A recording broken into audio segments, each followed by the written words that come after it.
Hello everyone, Silent here. Welcome back to another episode on the Decidedly Vanilla server. It is episode 26, and we're starting off this episode over here at our amazing gold farm because we have a record-breaking 704 levels. And what I'm about to do is actually go hunt down some wither skeletons, fight some withers for a community project at spawn.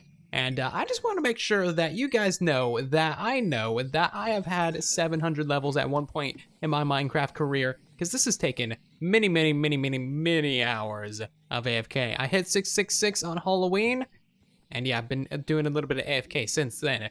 But there's also one other thing over here at this farm that I want to show you. What is that? It's a zombie with 3 pieces of diamond armor on him, which is incredibly rare, and that guy is actually a natural spawn. He didn't kill anyone and take their armor. He didn't get transported here by Zloy's really inconvenient prank, because that would be very hard to transport him.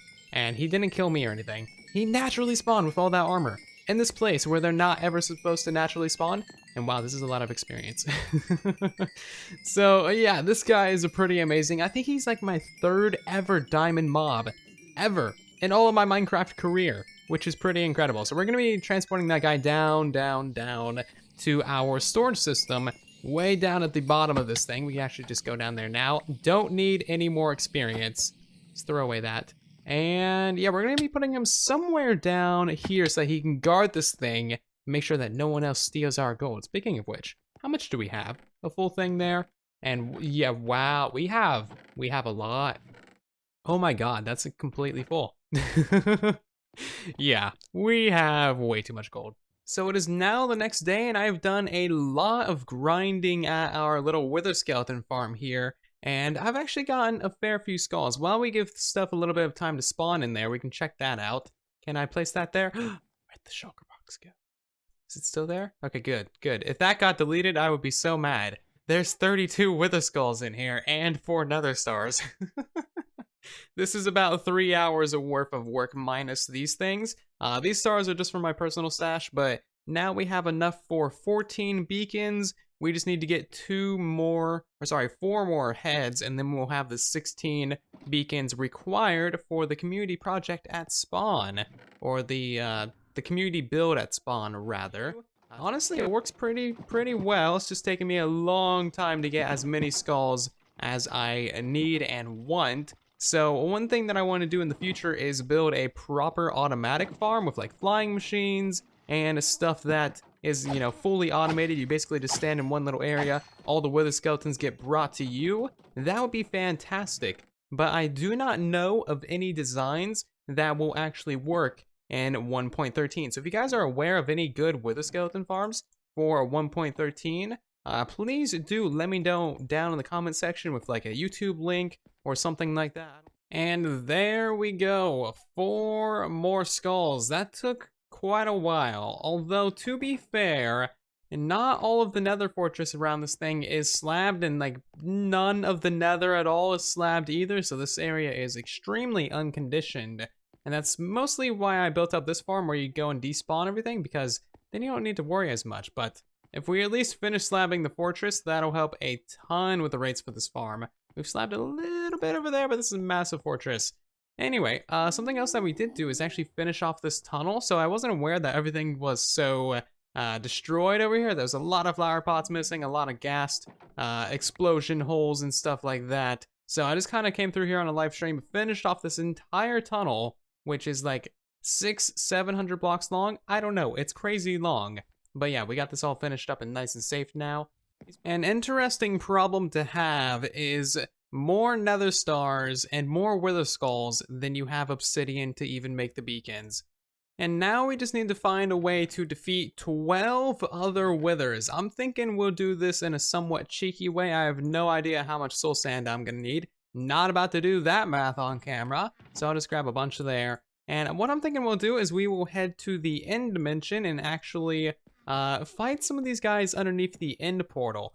Before I do that, I have 705 levels. One of these boxes has a stack of these. I'll just grab some of these just to be safe. I love this server. I just find random pigman heads, or maybe these are my player heads, all over the place. It's fantastic. I put them everywhere as well. It's kind of just a running joke. There's a phantom head. Fantastic. Okay, so also there's something absolutely amazing being built in the end, and I have no idea if it's spoilers or not, but I can't resist. Holy crap, it's like, it's amazing here. This place is seriously being worked on by Schnicks. He is the current overlord of the end dimension, and my god, he is putting in some work. I kind of don't want to steal the deed to the end because, like, he knows what he's doing. He is doing some fantastic work building up this end dimension. Just surrounding pillars with endstone and making them look amazing. He's got this giant, like, chain thing in the center. I don't know what exactly it is, but it's fantastic. And underneath here is where we're going to be fighting the Wither. So I've never actually done this before, and I hear that if you do it wrong, the Wither can, like, go to the overworld, and, like, yeah, the overworld obviously is right at world spawn. And I don't need to say more than that for you guys to realize how bad this could go. Also, we got pretty much all the stuff that we need. Smite 5 sword, he should be trapped there. If everything goes wrong, I'm sorry, Schnicks, and I'm sorry everyone else on the server. I'm just a dumb person. But typically, I think you put the tail end on top of the block. That's how I've always seen these done. And then it looks like we should be able to spawn it just like so. I'm really, really hoping this doesn't go to world spawn. If it does, I'm gonna need to just completely flip out and immediately jump through this portal up here. So, okay. It looks like we're fine. He's got the little particle effects right there. I can't actually see him. He's right there. Cool. I guess we'll just stand up here for a second. Hi, Enderman. This is so loud. Jeez. It looks like we do get to attack him. Does this have knockback on it? It doesn't. Wonderful. Okay, so this is no big deal then. Cool. I think maybe if I had knockback on this, it would be more of a problem, but that's not too bad. Oh, we got another Wither Skull. Of course we did. Cool.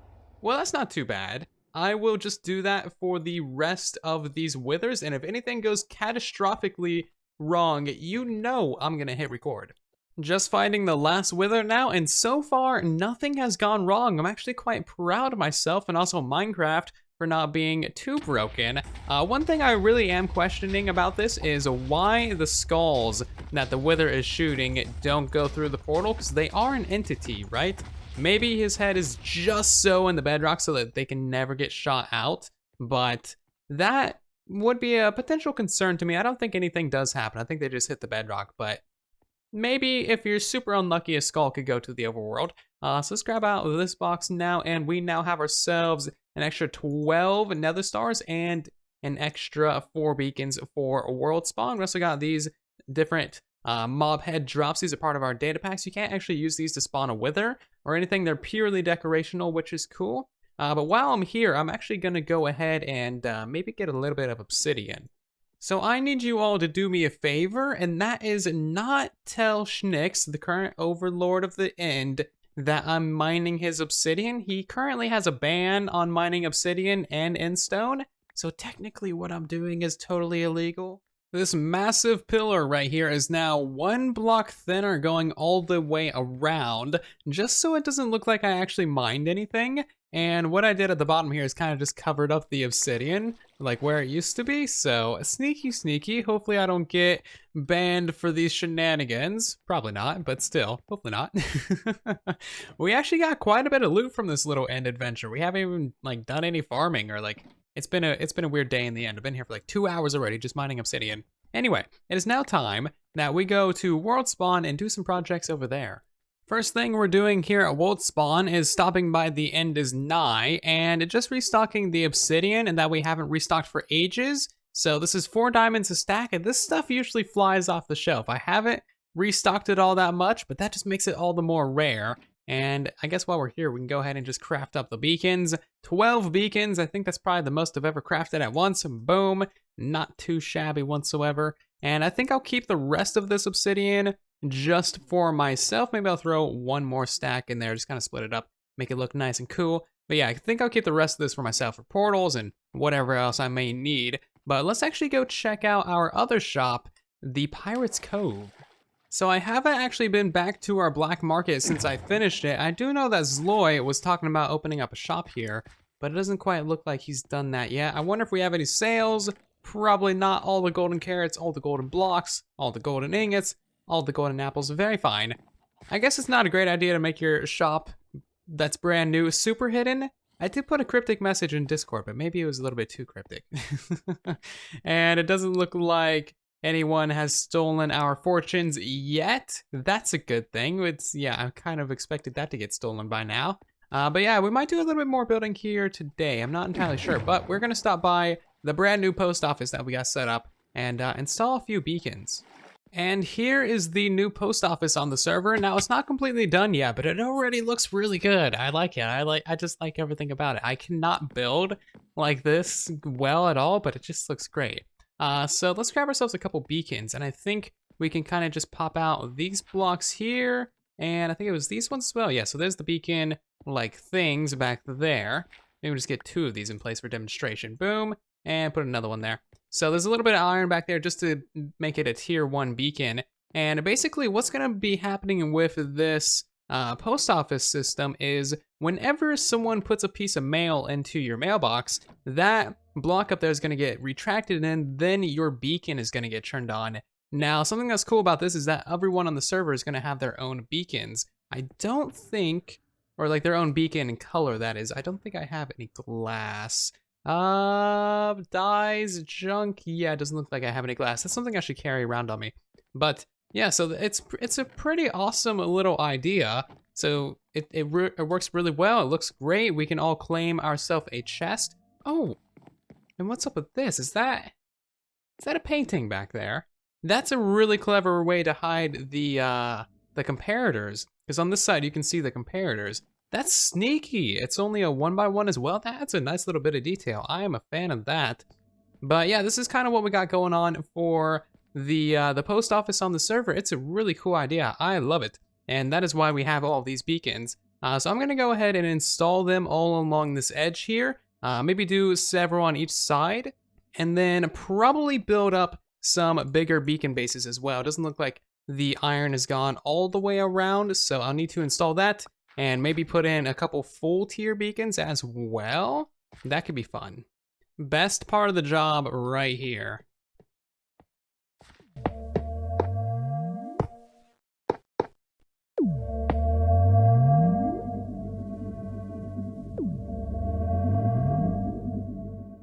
It's not very often that you see this in survival, at least legit survival. And it looks pretty awesome, doesn't it? So you'll only ever see this site if everyone has mail, and even then we're missing 4 beacons on either side, technically, so we need to get another 3, 6, 9, 12, 24 extra skulls. God damn, that's a lot of skulls. Oh wait, actually I think Pixlriff did say that there's more chests in here than we have server members, so okay, I'm still gonna get the beacons for it, because why not? It's not gonna be complete without it, but this looks pretty amazing. Pretty cool stuff, but that is, I guess, it for right now. I'm not going to claim any mailboxes or anything like that at the moment, because I'm going to let Pixlriff actually finish building and decorating this place before I think we open it for business. But something I did just realize is that I need to go back through and add a little bit more iron on this side over here. Actually, there is one more thing I want to try and do with that project, just one more little thing. And that has to do with all the gold that we've gotten from this gold farm. And in case you don't remember the beginning of this episode, it's a lot of gold. Probably like a shulker box full of gold blocks just from what's here, not even counting what's in the base. So I'm gonna craft all this up, and then we'll head back to World Spawn. It's not as much as I was expecting, but then again, I basically just stood there for hours not doing anything and got this for free. So, not too bad of a deal. Anyway, it is now time to bury all of this treasure. Well, I would call this some very, very buried gold. So, and now we have whatever, 8 fully powered beacons. 1, 2, 3, 4, 5, 6, 7, 8. Yeah, cool. 8 full powered beacons for anyone to choose the effects that they like. And I left 1 piece of gold in here as well so that people can pay their beacon respects.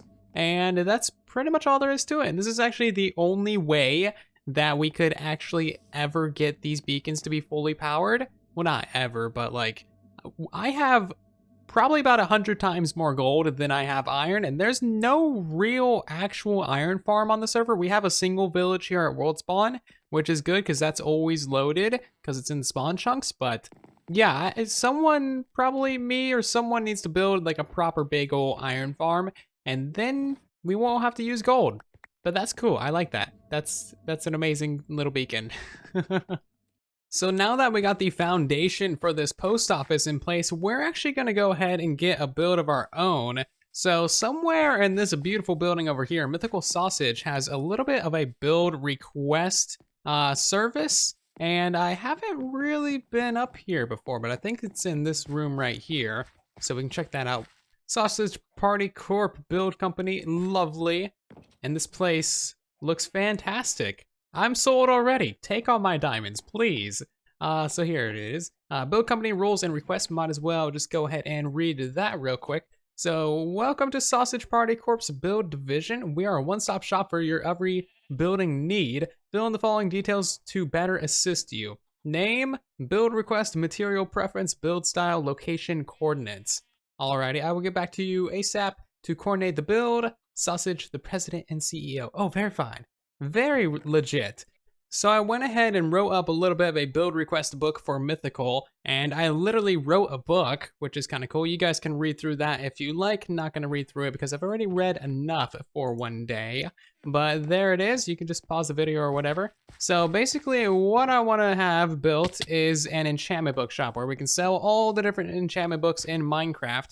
Currently, there are 35 different types of enchantment in the game, and there's even 3 more being added in 1.14 for the crossbow. So we need a fairly large shop if we're intending to sell all of the different enchantments, and that is kind of what I've outlined over here. A very loose outline just for the general area that we have to build with. This is kind of just nestled behind that shop right there, which I don't think is open yet, and then the new post office as well. So Mythical can just kind of have a great time building in this area. There's quite a bit of room actually. To the backside, we got this beautiful view out here. Lots of dolphins, a skeleton. Oh, you know what? It was literally just thundering right now. That is definitely a trap.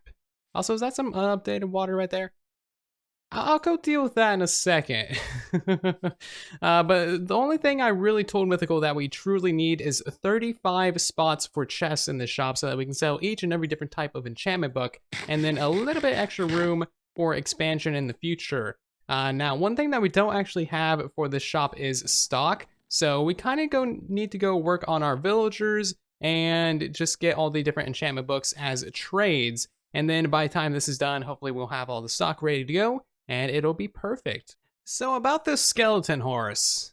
These guys are honestly not that dangerous. Leroy Jenkins! Oh wow, I killed him one shot. All right, I'm still using the smite sword, aren't I? Jeez. I think what you gotta do is you gotta shoot the skeleton off of there. So cool, did we hit the thing? I think, there we go. You gotta actually hit the skeleton properly, boom. Nice, so we got 2 horses out of that, and we got another skeleton horse head. That's not too bad. I'm just gonna kind of shove these guys in this little hole over here, and then they'll just kind of stay there until the end of time, unless I magically find a use for them. And the next little project is gonna be working on our villager trading hall, so we're just gonna grab a few potatoes down here, and we have a lot of potatoes. Each and every single one of these is full. We're gonna grab a double chest. We have a lot of carrots as well. And we're just gonna go throw this into our villager breeder. And while we're waiting for all those guys to breed and grow up, I'll probably do a little bit of building on the base as well, because there is a fair bit of random things that need to be decorated. Like, oh, I don't know, this entire upper layer? Yeah, just a wee bit. Oh, hi, you are terrible. Where did you come from? I do not want you. This is very bad. That's a problem, actually. So while we got all those babies back there about to grow up, we're going to send all the bad adults to the nether for a little bit of happy fun time. Flick the lever, giant lag spike, and apparently an explosion of villagers as well. That's fun. I love doing this. It's so cruel, but it's awesome. And in case you're not aware, the reason why this is so cruel and mean is because we're turning all of these guys, all of these butt faces in here, except apparently this stubborn one, into zombie villagers. And then we're slaying them for the zombie villager heads, and it's happy fun times. So I just spent about 20 minutes going through all of the different villagers that we got from that round of villager breeding, and I gotta say, 2 shulker boxes full of potatoes is a lot of villagers. There's all the trash from it. But now we have pretty much a full trading hall full of librarian villagers. All of these guys are librarians, but we can't do much from here. The reason being is we don't have a sugarcane farm, so I can't even trade out their first trade. And I don't want to buy a book because those are very expensive and they might not even have anything good to trade after that. So what we're going to do in the next episode is build up a fantastic little sugarcane farm, and maybe until then I'll have to work out a trade with like Pixlriffs or something to get some sugarcane for these guys and just for like seeds for our sugarcane farm. But I also did a little bit of decoration in here, just kind of the bog standard. We don't have as much room to work with up here, so the walls are going to be a little bit more flat, but I think once we get the ceiling and the floor in place as well, it'll be looking a whole lot better. And yes, I know the beacon is not centered. It's not a permanent beacon. It's very temporary. So there's still a ton of work to be done on this upper layer. Just so much. I don't want to go into it. It's quite a long list, but I'm looking forward to every single last little bit of it. And I hope you guys did enjoy today's episode of Decidedly Vanilla. If you did, please do leave a like. Helps out the channel, helps more people see it. And if you got any questions or comments or concerns, let me know down in the comment section. Honestly, love reading your guys' comments. They are fantastic, and thank you very much for leaving comments if you do. And if you guys are new to the channel and you want to see the next episode, be sure to subscribe as well. But thank you again for watching. I'll see you down in the comments and in the next video. And then there was silence.